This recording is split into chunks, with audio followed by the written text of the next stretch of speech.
moving the license plate data to cloud storage will allow that data to be shared across law enforcement agencies. And third-party agencies and anti-abortion states could use this data to criminally prosecute those seeking abortion here in Seattle. Well, you can hear it right there. Plenty of questions and comments around some new surveillance technology the city of Seattle is considering this week.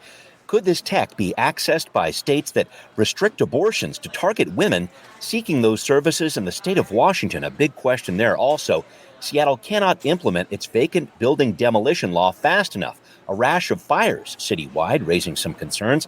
And what's the best way to stop the so-called Belltown Hellcat street racer turned into a national story? So what's the local answer the city of Seattle is working on? All this and more considered this week on Seattle News, Views and Brews, your coffee break political podcast. I'm Brian Callanan. I'm a host on Seattle Channel. The views expressed here are my own. And I'm with my co-host, David Croman, the City Hall reporter for the Seattle Times.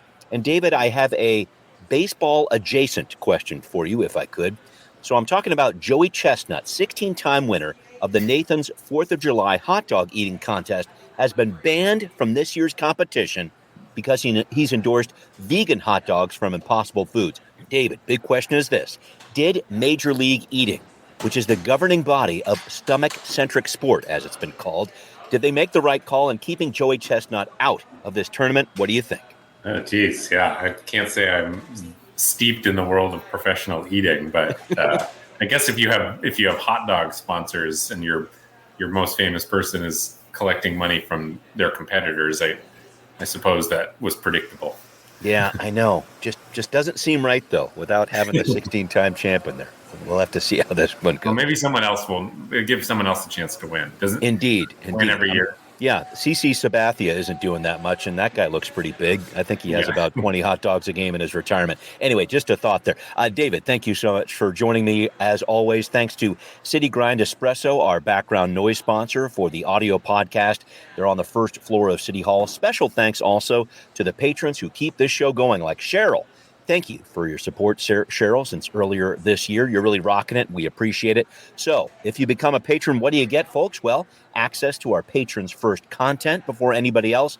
Even get your own Seattle News, Views and Brews decal. We'll answer your questions about City Hall on the podcast, too. Find our podcast on Patreon, Seattle News, Views and Brews. A huge thanks also to Converge Media for the video version of this podcast. It airs on Converge Wednesday nights at 7. All right, let's get going with Right Here, Right Now. Okay, so this week, the Seattle City Council is looking at a new bill that is meant to help the SPD, the police department, fight crime. So Seattle has had automated license plate readers on 11 Seattle police vehicles as of right now to help find stolen cars, missing people, crimes in progress. They've actually had these in place for a few years now, but the council is considering expanding these readers to go into the entire fleet of SPD vehicles, about 360 cars total. And David, I was really struck in the Tuesday morning meeting on this, on how Councilmember Kathy Moore was digging in on this. She was the one abstain vote, as all the other council members said yes, send it to the full council. But Moore was really concerned, and so were some public commenters, that this tech could somehow be used by other state governments to track if women were crossing state lines to get abortions. And the SPD staff making this presentation to council didn't think that would be the case. They said it hasn't been for Spokane PD, for example, which is a lot closer to a state with an abortion ban in Idaho there. But this really had me thinking about how sensitive an issue like this really is. It's not just we're going to put some more cameras out, it's good for reducing crime, and that's the end of the story. What did you make about this discussion over what's going on with license plate readers? Yeah, I mean, it's the same discussion that I think we've been having for a long time about basically police technology, because it is, at the end of the day, a form of surveillance, and that raises some hairy questions. I mean, especially, I think the conversation around this stuff really picked up after, 2011 and Edward Snowden. Sort of there became a general societal more awareness of how much do I want my personal information going to the government? And, in Seattle, this is the same conversations we have around, there were some cameras that had been put up around town and then taken down. And right. I mean, there's a real reason that we have an ordinance specifically regulating surveillance equipment, that it has to go through all this process, is because people want to air this stuff publicly.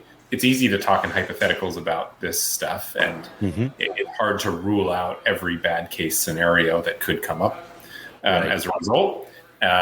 I think the supporters of it say, the benefit outweighs the risk of any of that happening. Yeah. And so, I think this is, like I said, this is always going to be the conversation whenever new or expanded police technology comes up. Yeah, I hadn't thought about the abortion rights for women and how that would change here, but that's certainly something very interesting that Councilmember Moore brought up. Looking at it on a larger level, though, here, David, I was also surprised at the mayor's plan to reduce crime, or as he calls it, a crime prevention technology pilot program, did not include ShotSpotter, this tech he's been talking about for years that uses echolocation, et cetera, to find out where shots are fired. The plan does include more surveillance cams like we've been talking about here, but it also includes some CCTV, some closed circuit television there, and some new communication software. But I was surprised that the mayor dropped this ShotSpotter piece from his proposal. Were you surprised about that too? I was surprised. It was not. I think he's ideologically pretty committed to ShotSpotter. He's been talking about this for more than 10 years at this point. Right. Maybe significantly more than 10 years. I think he's fully bought into the notion of it, despite what a lot of critics say. At the end of the day, it became more expensive than they thought originally. They had $1.8 million budgeted for all of these technologies. Part of the closed circuit television, the real-time crime center, which is basically a aggregated platform of crime and to gather information. Real-time sort of crime stats and things like that. And then, also this ShotSpotter technology. So it became clear that $1.8 million was not going to be enough. I don't know how much it would have been. I think I saw that Houston, maybe their contract was like $3.5 million or something like that. Of course, Houston's a bigger city, but still, that's kind of gives you a sense for what it was probably going to cost to have this here. And, right. The mayor knows he is not in a position to go to the council and ask for more money, basically for anything right now. And so I think had there been unanimous support for ShotSpotter and it was a politically easy thing to do, maybe they could have rustled up the change to do it. But I think the fact that it was coming in more expensive, in addition to the fact that it has always had pretty strong opposition from some people in the city, it just its time is apparently not right now. Yeah, for sure. That's something that we're going to be following up on, but it looks like ShotSpotter is not on the menu here for Seattle going forward. So I want to follow up with you, David, though, on a story we covered a couple weeks ago. The City Council's new law to condemn vacant buildings to protect them from fires, protect neighborhoods from fires, looks like it can't come online soon enough. The day the council approved this measure last week, there was a fire in Seattle in a vacant building, killed one person, injured three others. Then this week, another fire, a 2-alarm blaze at a vacant building in the Chinatown ID neighborhood. No one apparently in that structure. And David, I saw your piece in the Seattle Times about this, keeping an eye, the city is, on about 300 vacant buildings around the Seattle area here, but only 42 are deemed dangerous. So I just am trying to figure out how much impact a new law like this is really going to have. I think it could have some fairly immediate impact in the short term because it's emergency legislation, meaning it goes into effect immediately. The city has sort of identified these 42 buildings. I think they said they had told me at one point that they maybe had 10 that they want to act on immediately. So their feeling is there are certain buildings that pose immediate risks and threats right now that they want to act on right away, and they haven't been able to. I think, over the long term, maybe that action slows a little bit, but at the end of the day, I think they were saying that sometimes it would take them, if they decided that a building needed to be torn down or condemned, it would sometimes take, a year to kind of go through the whole process, right,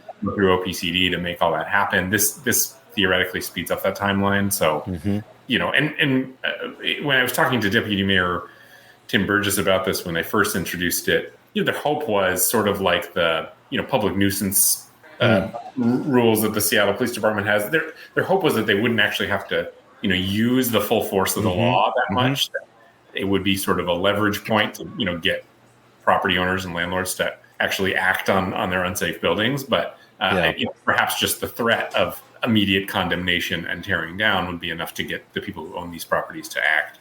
Yeah, and I thank you for bringing that up because this Chinatown example from this week, the old Viet Hoa market on 10th there, it was a situation where the owner had a demolition permit, it sounds like, as of last November, didn't pay the fee on it for some reason, this according to Como TV. So this building simply sat vacant. And so I just see this as still a situation where a lot of the public safety responsibility for such a building really falls on the owner of that building. The city wants to work with them, it sounds like, before that condemnation kicks in, but I know that kind of waiting game, I guess, can pose a safety risk too. It certainly did in Chinatown this week. Yeah, for sure. And if somebody doesn't feel urgency to kind of act on it, the tricky part too, though, is at the same time permitting processes and can be so cumbersome, or just deals fall through. And so I think property owners also want to know that there's going to be some flexibility. I mean, you look at the pit across from City Hall, that's been a pit for, 15 years or whatever at this point. Pit of despair, yeah.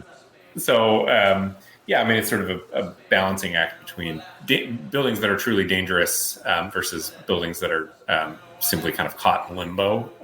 But, their method for identifying the really dangerous ones is usually they actually have a history of 911 calls and fires and unsafe activity, or just structurally unsound. It's not just because something has been sitting empty that they would be condemned by the fire department. Fair. And I know this is Councilmember Kettle and Councilmember Morales' legislation that pushed through here against some emergency legislation. We'll see how it plays out over the summer, because these fires in vacant buildings, at least over the last week here, have been front and center in terms of our local headlines. All right, well, coming up next, the infamous Belltown Hellcat driver apparently acting even more hellish in areas outside of Seattle, too. What can local government do to put the brakes on this? We're looking into that question on Now Hear This. Okay, so unless you've been living under a rock, you've heard of this Belltown Hellcat driver, street racing in downtown Seattle. A lot of noise, a lot of upset people.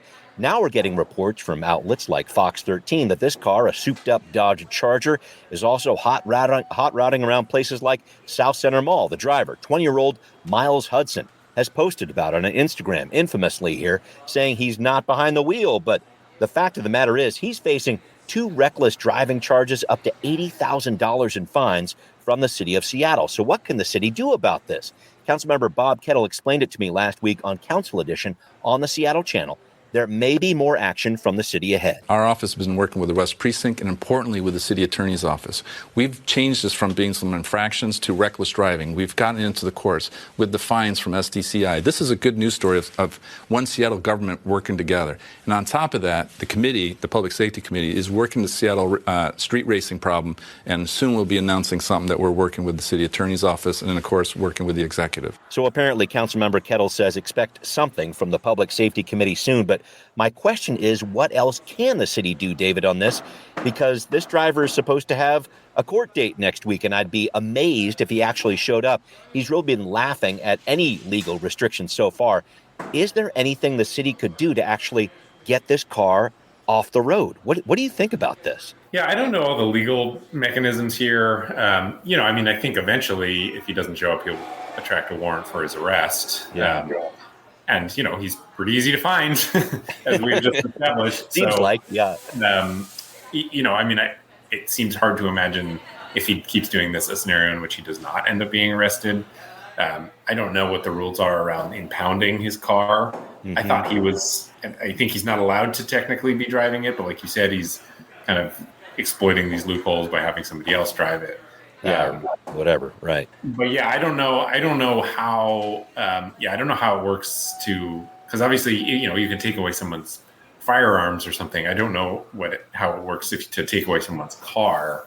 Yeah, the little bit that I have researched on this indicates that we've got a Senate bill in the works here, 5606, that the legislature did pass, says the street racing stuff and any of these stunts like drifting, etc., that is against the law, and vehicles that are used for street racing can be subject to impoundment. And this is according to the Senate bill here. So there are some restrictions in place where they could potentially take this car. But it seems so frustrating to me because you look at this, it's a national story. It's almost been romanticized a little bit as some sort of lovable outlaw who has a need for speed or something like that. I know Councilmember Kettle was really upset about reading about this in the New York Times, I should say.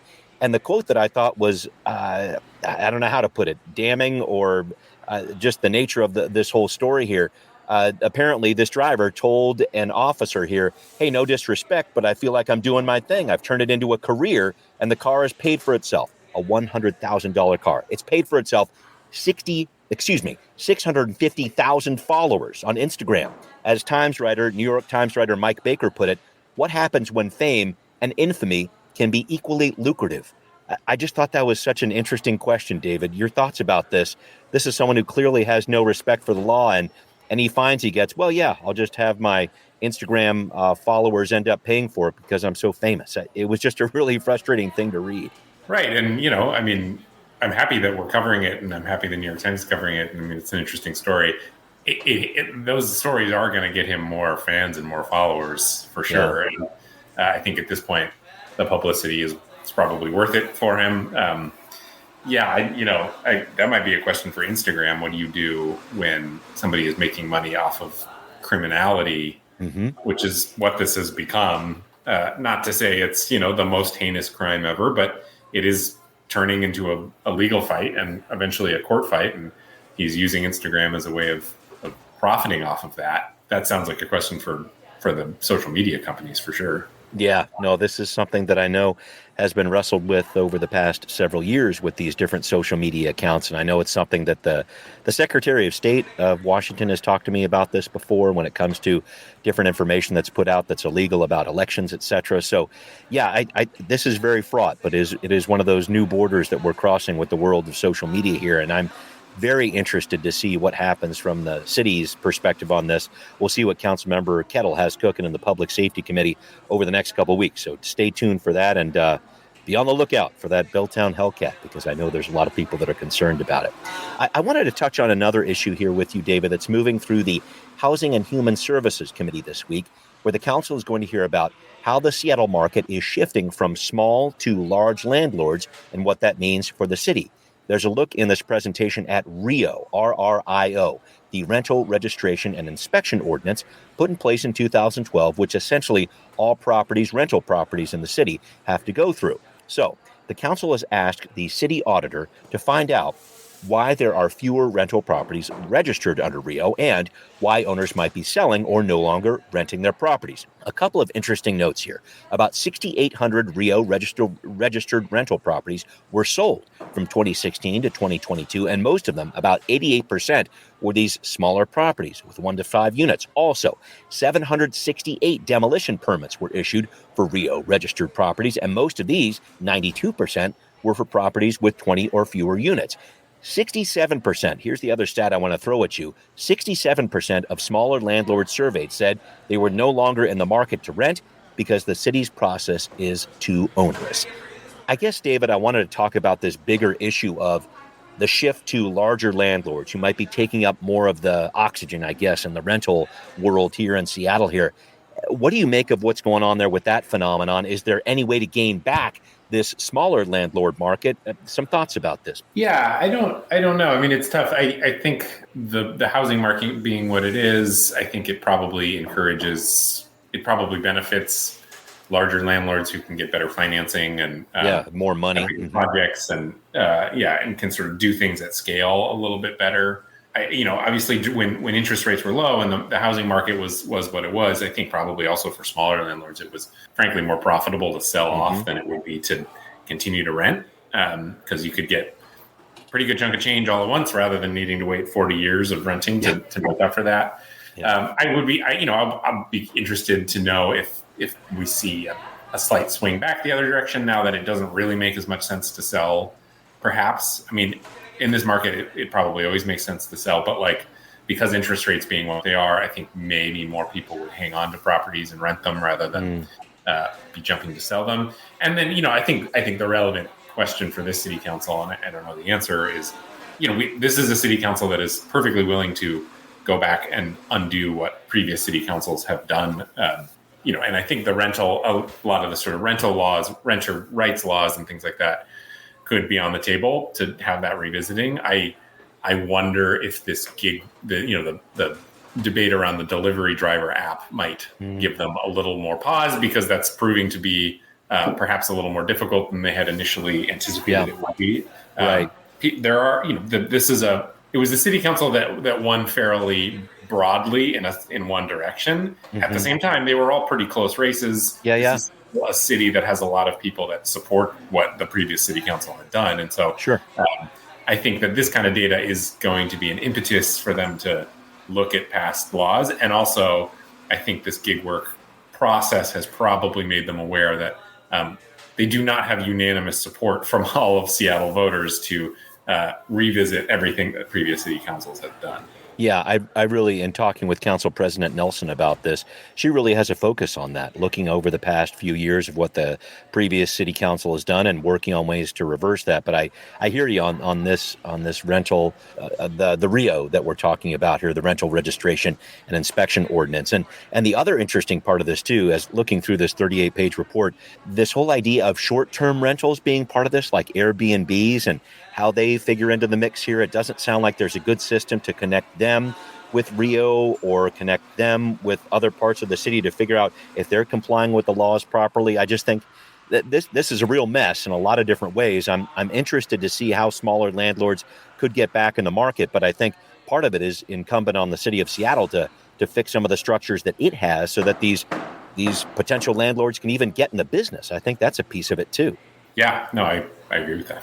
Yeah. Can I check in with you real quick on that with regard to that delivery driver, the wages that the council's been working on here? I know Councilmember Wu was looking into this and saying, maybe I can vote on this, even though the head of ethics and elections said maybe you shouldn't there. Is there any end in sight with this? Is there any date when potentially the council would revisit this idea? Did you get a vibe on that? Yeah, the answer is no, there's not a date. Yeah. It's not this week. So, it could be next week.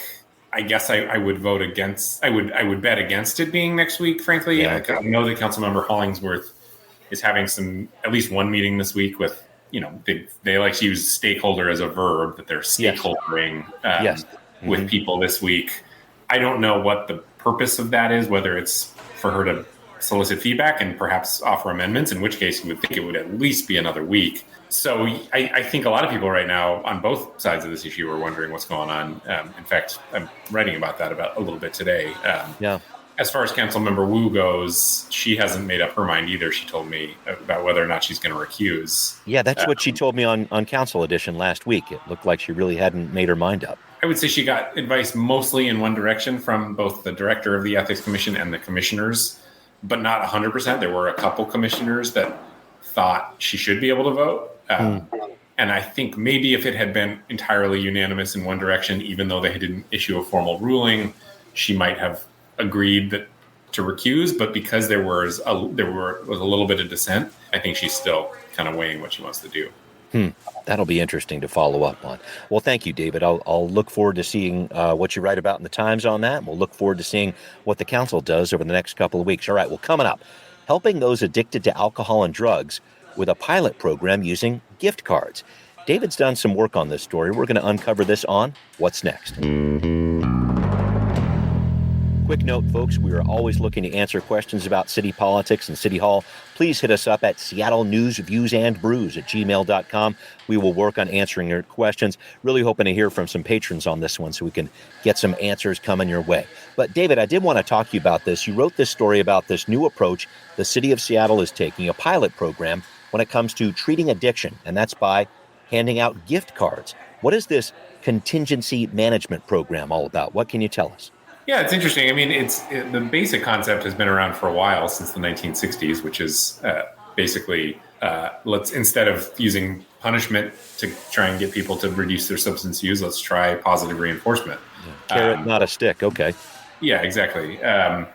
It got some real traction in the VA system, actually, at least since 2011. It had been deployed, and then there had been some sort of clinical uses of it around the country. And its focus has generally been on methamphetamines and to a lesser extent alcohol, basically things that don't have proven or clear medical treatments. Fentanyl and heroin and opioids, there are medical treatments for those. Okay. There aren't for methamphetamines and alcohol. And so that kind of spurs people to want to try something else. And so the thought is, you let people kind of come up with goals for themselves. And if they meet those goals, they get gift cards, pretty small gift cards, $15, $20 to Safeway. Yeah. And if you don't meet them, then they don't. And so Seattle is trying this in a kind of new way, which is where it's been tested before. It's been in more clinical settings. Yeah. This is really the first recorded time when they've actually tried it in a residence. This is in Plymouth Housing. Yeah. They're allowed to do that now because of some certain restrictions from Medicaid and Medicare that have been lifted that actually allow the organizations to collect money from Medicare and Medicaid to fund it. Okay. So that's new. So yeah, I mean, Mayor Bruce Harrell announced this pilot as part of an executive order on fentanyl last year. It's been going for a few months.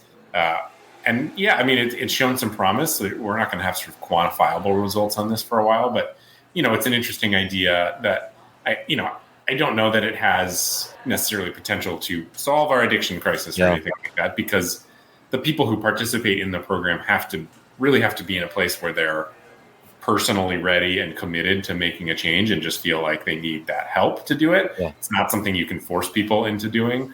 But for those people, it is an additional resource. Yeah, and the whole pushback, or at least one of the pushbacks being here, you're just bribing people to get into this. Can you wrestle with that question with me? Because I think that's a piece of this too, at least some people who might criticize this kind of program. Yeah, that's the kind of immediate pushback. I think the response to that is, well, first, the participants can't earn more than $499 in the course of a year for tax reasons. That's less than what, Social Security disability insurance, for example, does per month. It's not a lot of money. It's, they can't, it's all in the form of gift cards. They can't use it to buy more drugs. They can't use it to buy alcohol even. Right. So it's pretty limited. And then, again, it doesn't work to impose on somebody who is not willingly participating, because it's really hard. If you're addicted to methamphetamines or alcohol in particular, it's really hard to stop using those things. And so you have to be kind of motivated. And so, the bribery thing implies that you could pay somebody off to do something that they don't want to do. It's really not realistic. The participants here have all voluntarily agreed to do this. And again, if they don't meet their goals, then they're not going to get the gift cards. So Right. Yeah, I'm interested to see how this goes. Again, just a pilot program that the city of Seattle is working on, and it's very early in the process, but some promising possibilities there that we will definitely follow up on. All right, well, David, it is time to wrap up, if I may, and I saw you post about this, and it just had me thinking, with all the talk about changes to the way we get around with the upcoming transportation levy, do you ever think Seattle will limit Pike Place to pedestrians only? This is such a existential question, it feels like, for the city of Seattle. What do you think is going to happen on this? I think it might happen eventually. I think the holdup is Pike Place is not governed by the city of Seattle. It's governed by these other entities, the Pike Place Public Development Authority. Who are first and foremost sort of loyal to the vendors, and they're, I think there is more support among vendors than people give credit, but there's still a little hesitation to cutting off cars. More importantly, I just think I think people who are executive directors of the Pike Place Development Authority are really hesitant to make big changes at Pike Place Market because of its history. And you don't want to be the person to make some big change that then backfires in your face and then forever known as the person who screwed up Pike Place Market. Right. And so I just think there's a deep-seated conservatism towards making this decision that I keep thinking there's going to be some change. Andrew Lewis had talked about it. And former there's just no movement at all. And so I'm back in the category of I'll believe it when I see it. That's generally a good way to do this job. Well, David, I thank you as always for engaging with me on these and many other topics here. Thanks to everybody listening to this episode of Seattle News, Views, and Brews, where you can always find out what's brewing in local politics. Thanks especially to the patrons who support the show. If you want to be a patron, find this podcast on Patreon. Seattle News, Views, and Brews. We need you. You can hear us on Apple, Spotify, wherever you like to listen. And thank you very much for doing that. Thanks also for watching on Converge Media, too. We will see you next time. Seattle News, Views, and Brews is an independent production of Callanan Media Services. Copyright 2024.